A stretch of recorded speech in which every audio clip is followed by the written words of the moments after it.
Sarah Martinez wiped her tired eyes as she finished another double shift at the city hospital. The emergency room had been chaos all day, with patients flooding in after a major accident on the highway. Her scrubs were wrinkled, her hair falling out of its ponytail, and she couldn't remember the last time she'd eaten something that wasn't from a vending machine. As she walked toward the elevator, she noticed him again. Dr. Alexander Crown stood near the nurse's station, his expensive suit perfectly pressed despite working the same grueling hours as everyone else. He was the hospital's most successful cardiologist, known for his brilliant surgical skills and his mysterious personal life. Rumors followed him everywhere. Stories about his mansion in the hills, his collection of vintage cars, and the way he seemed to appear and disappear from the hospital without anyone knowing his real schedule. Sarah had been working at Metropolitan General for 2 years, but she'd never spoken more than a few words to Dr. Crown. He moved in different circles, attending charity galas and medical conferences while she struggled to pay rent on her tiny apartment. Yet lately she'd caught him watching her during their shifts, his dark eyes following her movements with an intensity that made her heart race. "Nurse Martinez," his deep voice called out just as she reached the elevator. She turned, surprised to find him walking toward her with that confident stride that made other doctors step aside. "You look exhausted. When was the last time you had a proper meal?" The question caught her off guard. She'd expected some medical instruction or a request for patient files, not personal concern. "I'm fine, doctor. Just another busy day." She pressed the elevator button, hoping it would arrive quickly and save her from this awkward conversation. "That's not what I asked." He stepped closer, and she caught the scent of his expensive cologne mixed with the antiseptic smell of the hospital. "You've been working doubles all week. I've noticed." The way he said, "noticed," made something flutter in her chest. The elevator doors opened and Sarah stepped inside, expecting him to walk away. Instead, Dr. Crown followed her in, pressing the button for the parking garage. "I'm taking you to dinner," he announced as the doors closed, trapping them in the small space together. "Dr. Crown, I appreciate the offer, but I can't. We work together, and I'm not really in your league." Sarah stared at the floor numbers lighting up, anything to avoid looking into those penetrating eyes that seemed to see right through her defenses. "Alexander," he corrected softly. "And what league is that?" "The league of people who care about saving lives? Because that's the only league that matters to me." His hand brushed against hers as he reached for the emergency stop button, bringing the elevator to a halt between floors. Sarah's breath caught as she finally looked up at him. This close, she could see the exhaustion in his eyes that he hid so well from everyone else. There were lines around his eyes that spoke of sleepless nights and difficult decisions. For a moment, the powerful doctor facade slipped, and she glimpsed something vulnerable underneath. "I know you think I'm just another rich doctor playing games," he whispered, his voice barely audible in the confined space. "But I've been watching you, Sarah. The way you care for your patients, the way you work 3 jobs just to make ends meet, the way you never complain even when everything falls apart around you. You're extraordinary." The sincerity in his voice made her knees weak. No one had ever spoken to her like that before, as if she was something precious rather than just another overworked nurse trying to survive. "Alexander, I don't understand. Why me? You could have anyone." He reached up to touch her face gently, his thumb tracing along her cheekbone. "Because you're real, Sarah. In a world full of people who want something from me, you're the only one who doesn't even know what I'm worth. You see me, not my bank account or my reputation." The elevator hummed around them as Sarah felt herself falling into those dark eyes. Every rational part of her mind screamed warnings about workplace relationships and the impossibility of their different worlds colliding. But the way he looked at her, as if she was the answer to a question he'd been asking his entire life, made all her defenses crumble. "One dinner," she heard herself saying, "but somewhere normal, not some fancy place where I'll feel out of place." Alexander smiled, and the transformation was stunning. The serious, intimidating doctor disappeared, replaced by a man who looked genuinely happy for the first time since she'd known him. "I know the perfect place. There's this little diner about 10 minutes from here. Best coffee in the city and pie that will make you forget all about hospital food." As he released the emergency stop and the elevator resumed its descent, Sarah wondered what she was getting herself into. She'd heard the whispers about Dr. Crown's past, the speculation about his wealth and the women who'd tried and failed to capture his attention. But standing there in the elevator, feeling the warmth of his presence beside her, she couldn't bring herself to care about the risks. The elevator doors opened to reveal the parking garage, and Alexander gestured toward a modest sedan rather than the luxury car she'd expected. "I keep the flashy cars at home," he explained with a sheepish grin. Hospital parking isn't exactly secure. As they walked toward his car, Sarah felt as though she was stepping into a completely different version of her life. Tomorrow she'd probably regret this moment of weakness, this decision to trust a man whose world was so far from her own.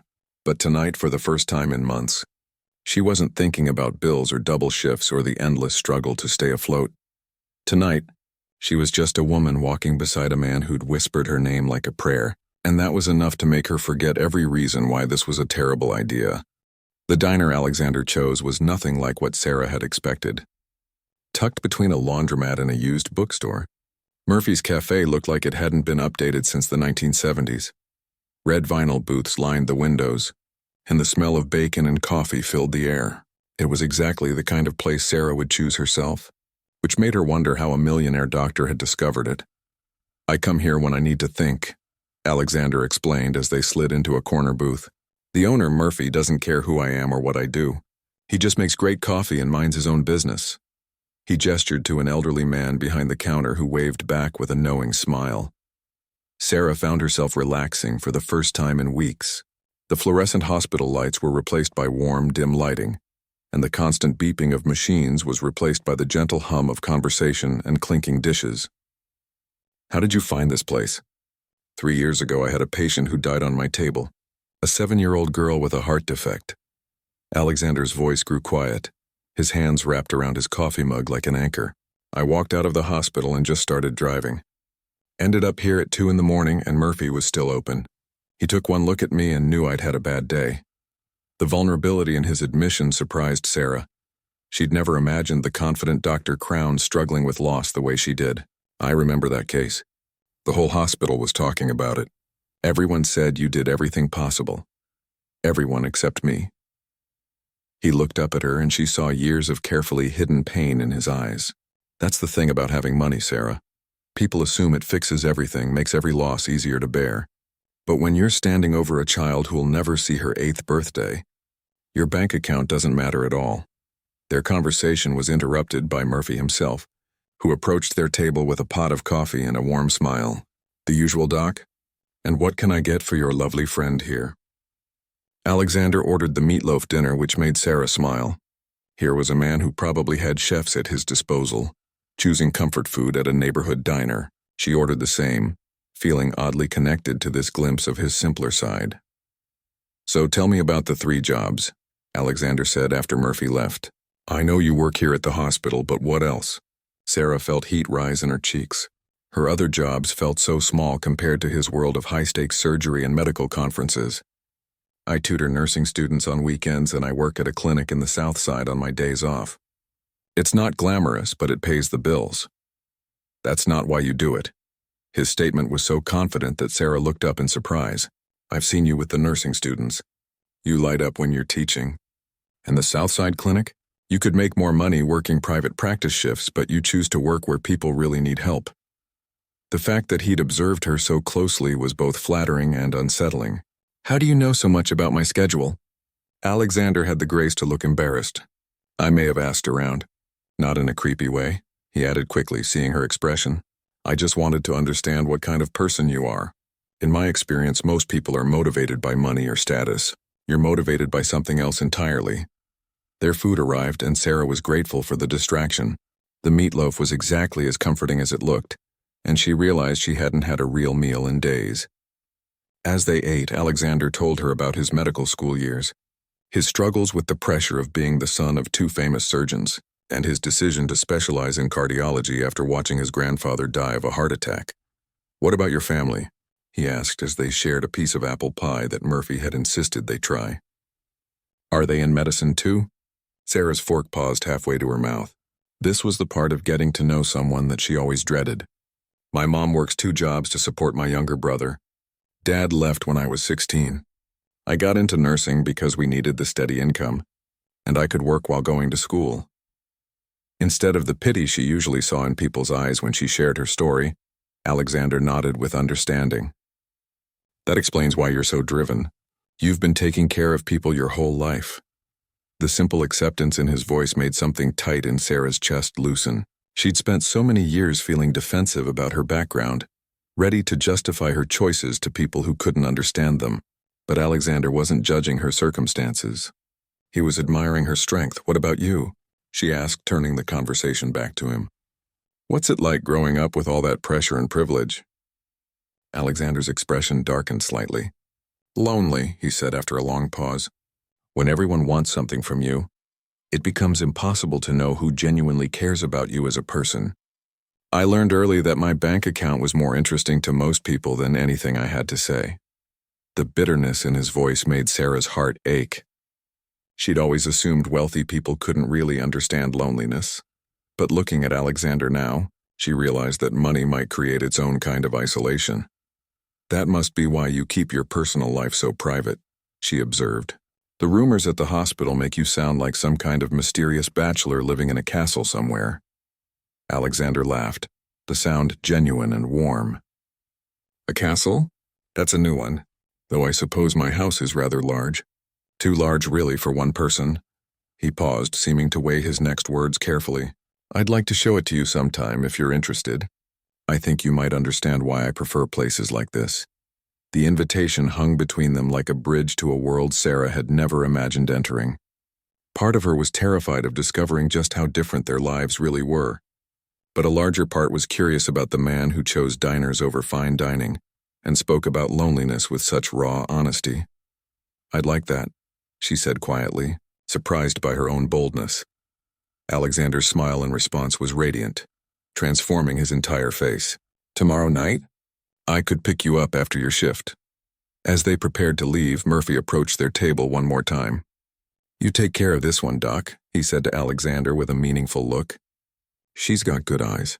You can tell a lot about a person by their eyes, and hers are honest." Walking back to Alexander's car, Sarah felt as though she was floating. The evening had been perfect in its simplicity. Nothing like the complicated relationship she'd imagined having with someone from his world. But as they drove back to the hospital parking lot where her old car waited, a small voice in the back of her mind whispered warnings about moving too fast, about the vast differences between their lives that one dinner couldn't erase. Sarah's hands trembled slightly as she applied mascara in the hospital bathroom the next evening. She'd changed clothes 3 times, finally settling on a simple black dress that looked professional enough for work, but appropriate for whatever Alexander had planned. Her reflection stared back at her, and she could hardly believe she was about to see how a millionaire doctor actually lived. Alexander was waiting by the elevator when her shift ended, looking impossibly handsome in dark jeans and a white button-down shirt. The casual clothes made him seem more approachable, though she noticed several nurses watching their interaction with barely concealed curiosity. "Ready for the grand tour?" he asked, with a nervous smile that surprised her. Dr. Crown never seemed nervous about anything, but apparently taking her to his home was different from their easy dinner conversation. The drive took them up into the hills overlooking the city, where massive houses sat behind iron gates and perfectly manicured lawns. Sarah felt increasingly out of place as they climbed higher, the modest neighborhood she knew falling away below them. When Alexander finally turned into a long driveway, her breath caught in her throat. The house was beautiful, but it was enormous. Modern lines mixed with traditional stone, creating something that looked like it belonged in an architecture magazine. Floor-to-ceiling windows glowed warmly in the evening light, and she could see multiple levels stepping down the hillside. It was easily 10 times the size of any home she'd ever been inside. "This is your house?" The words came out as barely a whisper. Alexander parked and turned to look at her, reading the overwhelm in her expression. "Too much?" he asked gently. "I know it's a lot. That's why I wanted you to see it, to understand what my world looks like. But Sarah, the house doesn't define who I am any more than your apartment defines you." He came around to open her door, offering his hand to help her out. His touch was warm and reassuring, grounding her as they walked toward the front entrance. The door was solid wood with frosted glass panels, and when it opened, Sarah gasped. The interior was stunning but somehow welcoming rather than intimidating. High ceilings were balanced by warm wood floors and comfortable furniture. Art covered the walls, but it wasn't the cold, expensive pieces she'd expected.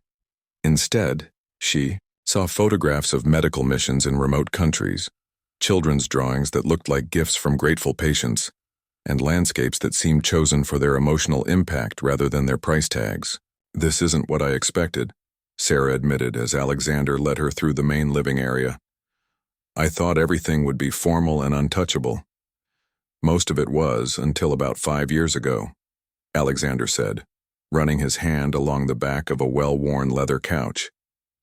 "I had a decorator come in and make everything perfect. Marble floors, designer furniture, the works. But it felt like living in a museum. I couldn't relax in my own home." They moved into the kitchen where Sarah was amazed to find a space that actually looked used. Copper pots hung from a rack over the island. Herbs grew in small pots on the windowsill, and the refrigerator was covered with what looked like thank you notes from patients and their families. "You actually cook?" she asked, trailing her fingers along the granite countertop.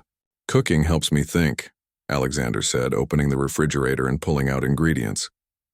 "Mind if I make us something? I promise it's better than hospital cafeteria food." He began assembling what looked like a sophisticated pasta dish, his movements confident and practiced. As he cooked, Sarah explored the adjacent family room, where floor-to-ceiling windows offered a breathtaking view of the city lights beginning to twinkle below. But what caught her attention were the personal touches scattered throughout the space. Medical journals were stacked on the coffee table next to a well-worn novel. A blanket was draped over one chair as if he'd recently fallen asleep reading there. Photos lined the mantel, showing Alexander at various medical conferences and charity events, but also more personal moments with people who were clearly friends rather than professional contacts.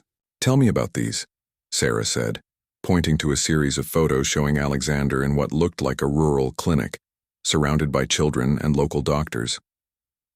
Alexander looked up from stirring the pasta sauce, his expression softening.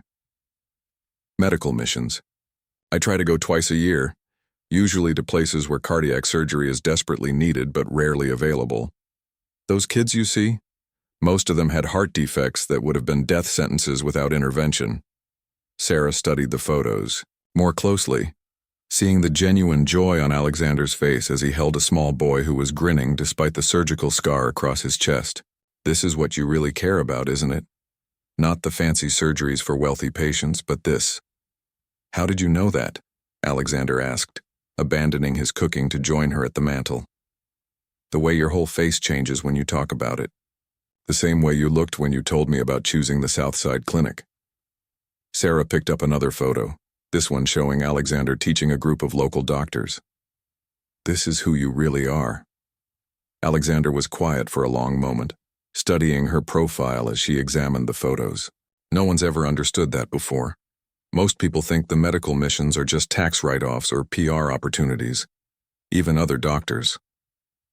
The timer on the stove interrupted them and they moved back to the kitchen where Alexander plated their dinner with the skill of someone who'd clearly spent time in professional kitchens. The pasta was perfect, the sauce rich and complex, and Sarah found herself wondering what other surprises this man had hidden. "This is incredible," she said after her first bite. "Where did you learn to cook like this?" "Culinary school, actually, before medical school."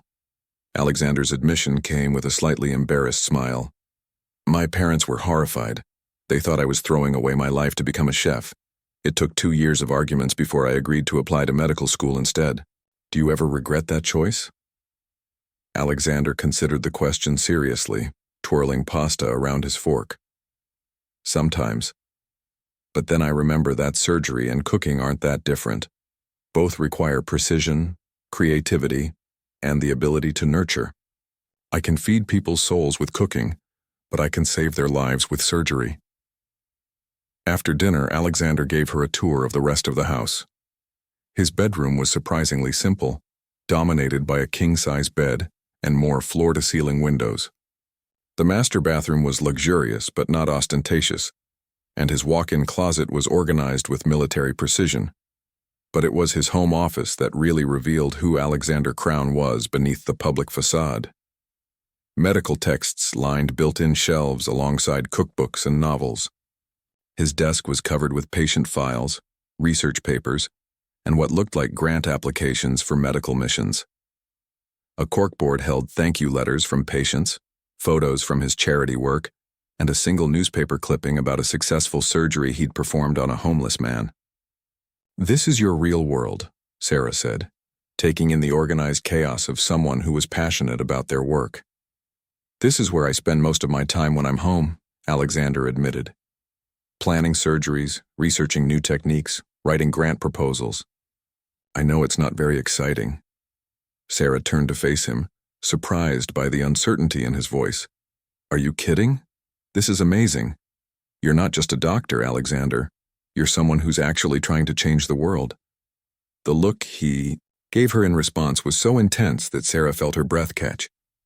They were standing close in the intimate space of his office, surrounded by the evidence of his dedication and passion. She could see her reflection in his dark eyes, and for a moment, the successful doctor facade completely disappeared, leaving only a man who looked at her as if she was the most important thing in his world.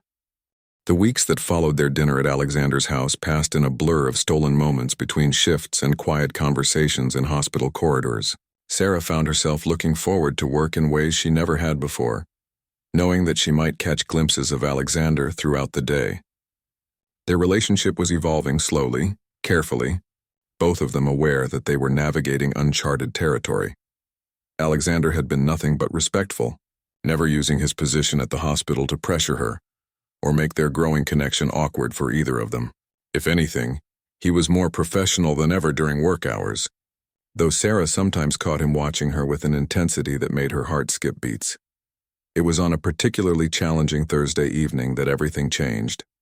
Sarah was finishing her shift in the cardiac wing when she heard raised voices coming from the family conference room. Through the partially open door, she could see Alexander sitting across from a well-dressed couple who were clearly agitated. "Dr. Crown, we've been more than patient," the man was saying, his voice tight with controlled anger. "But this delay is unacceptable. My wife needs that surgery, and we're prepared to pay whatever it takes to move her to the front of the list." Alexander's voice was calm but firm when he responded. "Mr. Patterson, I understand your concern, but medical decisions aren't made based on financial considerations. Your wife's condition is serious but not immediately life-threatening. The patient scheduled before her is a 12-year-old boy whose surgery cannot wait." The woman leaned forward, her jewelry catching the light as she gestured emphatically. "That boy's family probably can't afford proper post-operative care anyway. We can provide our daughter with the best recovery facilities money can buy. Surely that makes more sense from a medical standpoint." Sarah felt her stomach turn at the casual dismissal of a child's life based on his family's income. She was about to move away when Alexander's response stopped her cold. "Mrs. Patterson, I'm going to pretend I didn't hear you suggest that a child's life is worth less than your daughter's because his parents have less money." Alexander's voice had taken on a steel edge that Sarah had never heard before. "Every patient in this hospital receives the same level of care, regardless of their ability to pay. That's not just hospital policy. It's basic human decency." The man stood abruptly, his face flushed with anger. "This is ridiculous. Do you have any idea how much money our family has donated to this hospital over the years? How much influence we have with the board of directors?"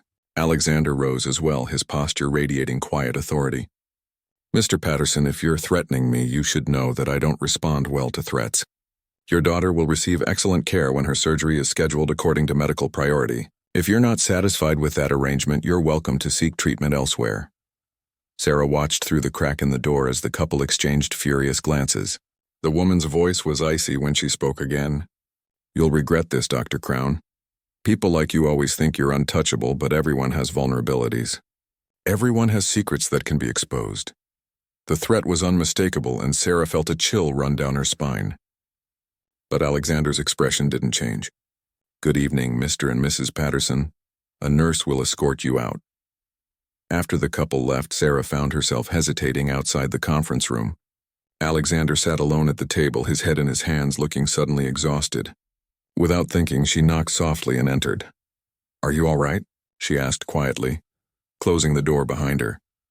Alexander looked up, surprise and something like relief crossing his features when he saw her. "How much did you hear?"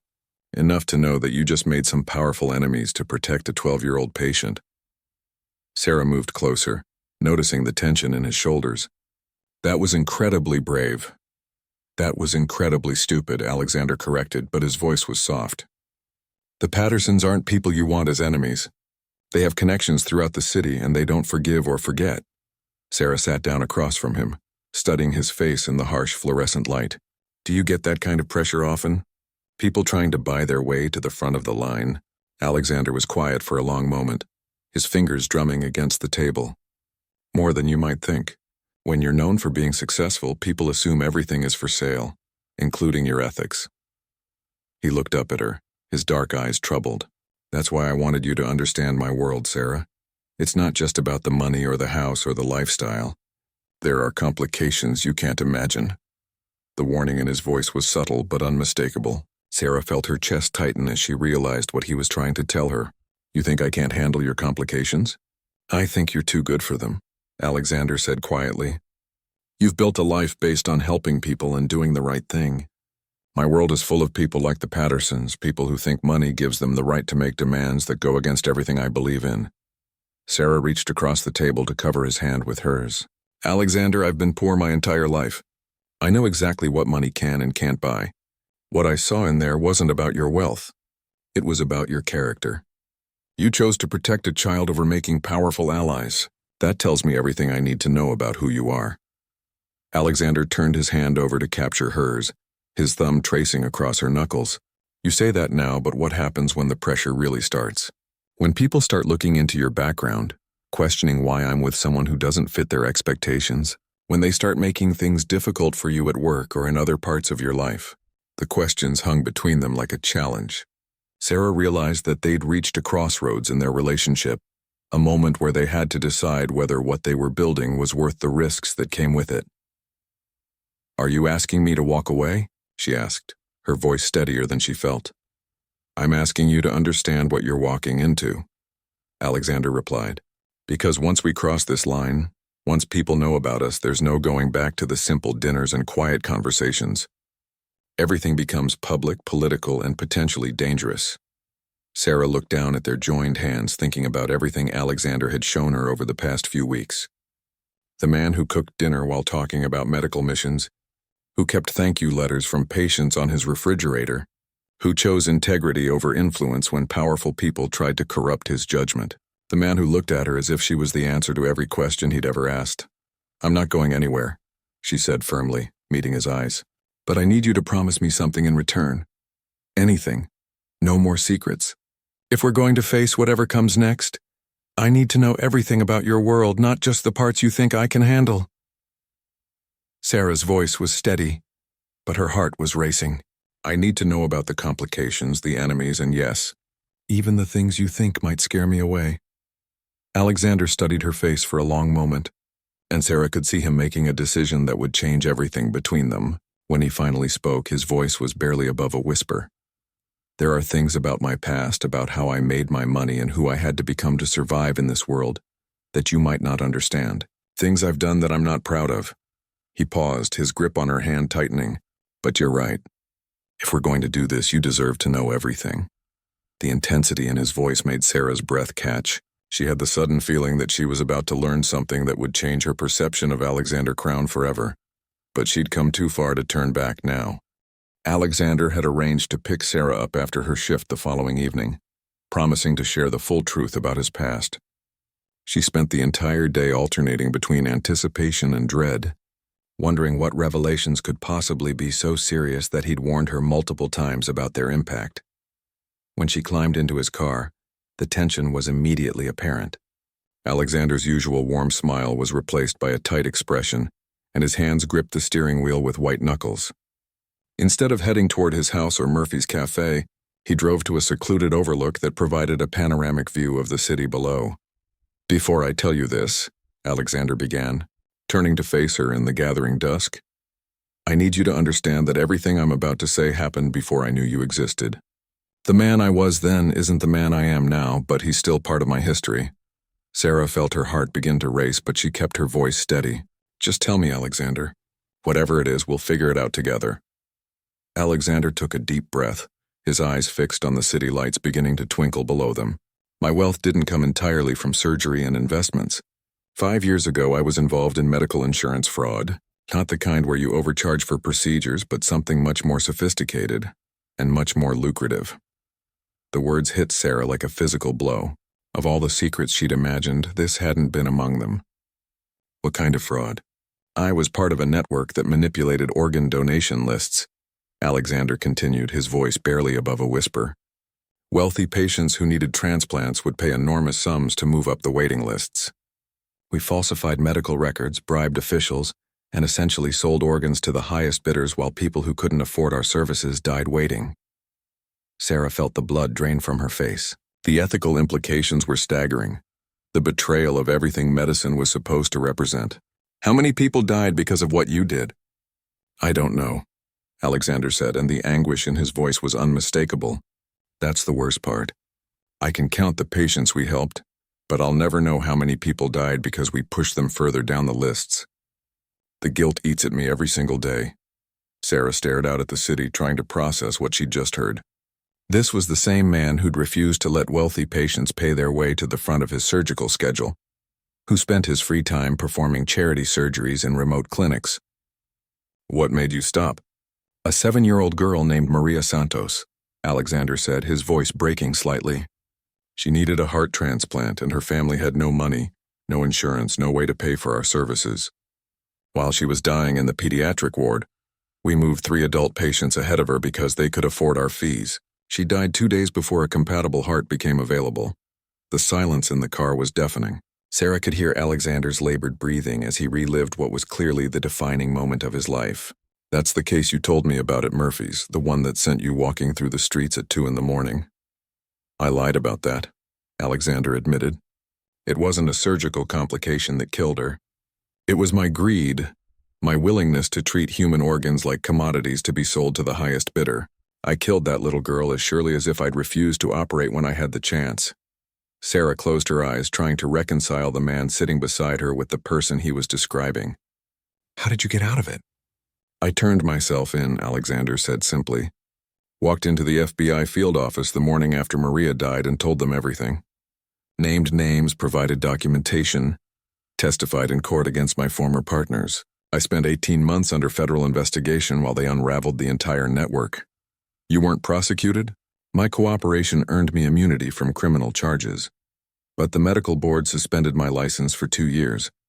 I lost my position at my previous hospital, my reputation, most of my friends. The money I'd made from the fraud was seized as part of the investigation. Alexander's laugh was bitter. Ironic, isn't it? I committed crimes for money, and the only reason I'm wealthy now is because I gave it all up. Sarah's mind reeled as she tried to understand the timeline. But you're rich now. The house, the lifestyle, how did you rebuild all of that? When I got my license back, I was essentially starting over. No hospital would hire me. No patients would trust me. So I took a job at a free clinic in the worst part of the city, working for almost nothing, trying to rebuild my reputation 1 patient at a time. Alexander's voice grew stronger as he continued. I also started developing medical devices in my spare time. New surgical instruments, improved monitoring equipment. The patents from those inventions are what made me wealthy again, legitimately this time. The medical missions, Sarah said, understanding flooding through her. That's your penance, isn't it?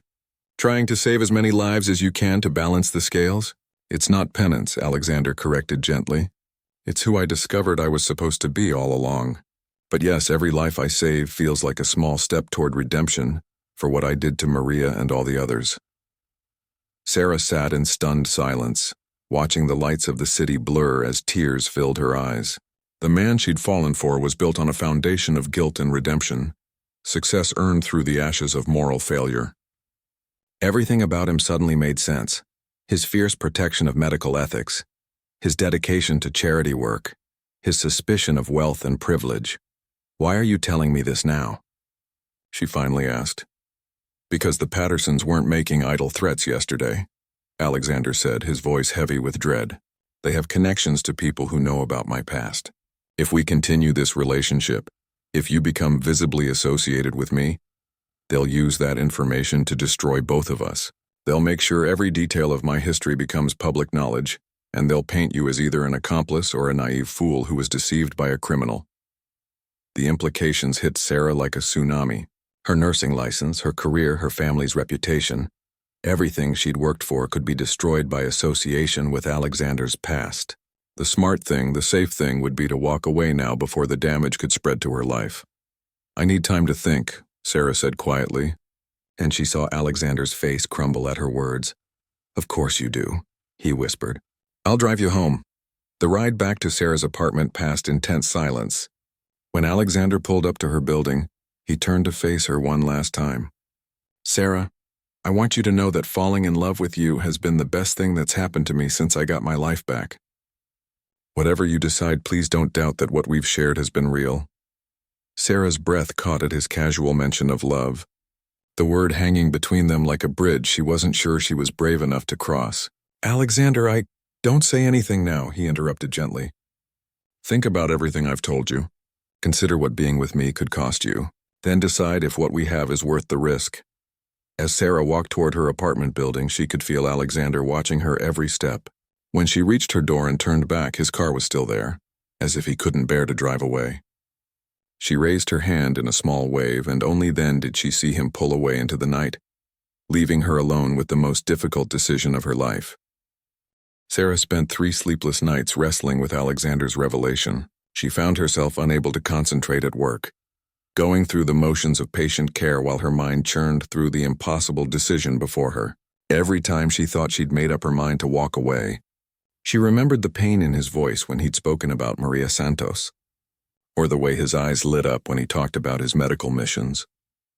On Saturday morning, she drove to the Southside Clinic where she volunteered, hoping that work would provide clarity. But as she helped treat patients who couldn't afford regular medical care, she kept thinking about Alexander's admission that he'd once been part of a system that denied care to people exactly like these. Dr. Elena Rodriguez, the clinic's director, noticed her distraction during their lunch break. "You look like someone who's carrying the weight of the world, Sarah. Want to talk about it?" Sarah had worked with Elena for over a year and trusted her judgment implicitly. Without mentioning names, she outlined the situation. Falling for someone with a dark past who'd genuinely changed but whose secrets could destroy her career if exposed. "The question isn't whether he's changed," Elena said thoughtfully. "It sounds like you already believe he has. The question is whether you can live with the constant threat of his past catching up to both of you." That afternoon, Sarah found herself driving toward Alexander's house without consciously making the decision. She needed to see him, to look into his eyes when she asked the questions that had been haunting her for 3 days. Alexander answered the door looking haggard, as if he'd slept as poorly as she had. His surprise at seeing her was evident, but he stepped aside to let her in without comment. "I have questions," Sarah said without preamble, following him into the living room where they'd shared dinner just weeks before. "Ask me anything," Alexander replied, settling into the chair across from her with the careful distance of someone preparing for rejection. "How many people were in your network?" Sarah began, her voice steady despite the emotional storm inside her. 12. 3 doctors, 4 hospital administrators, 2 insurance executives, and 3 intermediaries who handled the financial transactions. "How much money did you make?" Alexander winced but answered honestly. "Over 2 years, approximately $4 million. "How many patients were moved up the list illegally?" 37 that I was directly involved with. The total number across the entire network was much higher. Sarah absorbed each answer like a physical blow, but she pressed on. "When you testified against the others, did they all go to prison?" "The ringleader got 15 years. The others received sentences ranging from 2 to 8 years, depending on their level of involvement." Alexander's voice was hollow. "I was the only one who received immunity. Do you think you deserve to go to prison?" The question hung in the air for a long moment. "Yes," Alexander said finally. "Every single day." "But you didn't because you were brave enough to come forward when the others weren't," Sarah pointed out. "You chose to destroy your own life to stop something you knew was wrong." "I chose to stop something I should never have started," Alexander corrected. "Don't make me into a hero, Sarah." "I'm not." Sarah stood and walked to the mantel where Alexander's photos from medical missions were displayed. She picked up the picture of him with the young boy who'd had heart surgery, studying the genuine joy on both their faces. "How many lives have you saved since then?" she asked without turning around. "Sarah, that's not—" "How many?" she insisted, facing him now. Alexander ran his hands through his hair, clearly uncomfortable with the direction of her questions. I don't keep count. Maybe a few hundred through regular surgery, another 50 or 60 through the medical missions. And how many of those patients were wealthy enough to pay for private care? Most of them couldn't afford any care at all, Alexander admitted reluctantly. Sarah returned to her seat, leaning forward intently. So let me understand this correctly. You committed crimes that harmed people. You confessed and helped prosecute everyone involved. You lost everything you'd built illegitimately, and then you spent the next 5 years dedicating your life to helping people who can't help themselves. Is that accurate? You're oversimplifying, am I? Sarah interrupted. Because it sounds to me like you've already paid for your sins 10 times over. The question is whether you're going to let guilt consume the rest of your life, or whether you're going to keep building on the redemption you've already earned. Alexander stared at her in amazement. How can you sit there and talk about redemption after what I've told you? How can you look at me the same way? Because I'm not the same person I was 3 days ago, Sarah said simply. Learning about your past didn't just teach me about you. It taught me about myself. It taught me that I'm strong enough to love someone with a complicated history, brave enough to stand beside someone the world might judge, and wise enough to see the difference between who you were and who you've become. The hope that flickered in Alexander's eyes was almost too painful to watch. Sarah, even if you can accept my past, the threats are still real. The Pattersons and people like them will come after us both. Your career, your family, everything you've worked for could be destroyed. Then we'll face those threats together, Sarah said, moving to sit beside him on the couch. Alexander, I've spent my entire life playing it safe, taking the secure path, avoiding risks that might jeopardize my stability. But loving you has shown me that some things are worth fighting for, worth risking everything to protect. Alexander reached for her hands, his touch gentle but desperate. I can't ask you to sacrifice your future for me. You're not asking, Sarah smiled, lifting one hand to trace the lines of worry around his eyes. I'm choosing. I'm choosing to believe that what we have is stronger than whatever people try to throw at us. I'm choosing to trust that the man who turned his life around once can do whatever it takes to protect us both. Even if it means leaving the hospital, starting over somewhere else where no one knows either of our histories? Sarah had considered that possibility during her sleepless nights. The thought of leaving behind everything familiar was terrifying, but not as terrifying as the prospect of losing Alexander. If that's what it takes, then yes, we'll figure it out together. Alexander pulled her into his arms then, holding her as if she was the most precious thing in his world. I love you, he whispered against her hair. I know I said it before, but I need you to know that I've never meant anything more in my entire life. I love you too, Sarah whispered back, feeling the rightness of the words settle into her bones. All of you, including the parts you think are unforgivable. As they held each other in the gathering darkness, Sarah felt a sense of completeness she'd never experienced before. They would face whatever challenges came next together, armed with honesty, redemption, and a love strong enough to withstand the worst of Alexander's past. Outside, the city lights twinkled like stars, and for the first time since learning Alexander's secret, Sarah felt truly hopeful about their future. They had chosen each other fully, completely, and with full knowledge of the costs that choice might exact. Whatever happened next, they would face it as partners, bound together by a love that had been tested by truth and emerged stronger than ever.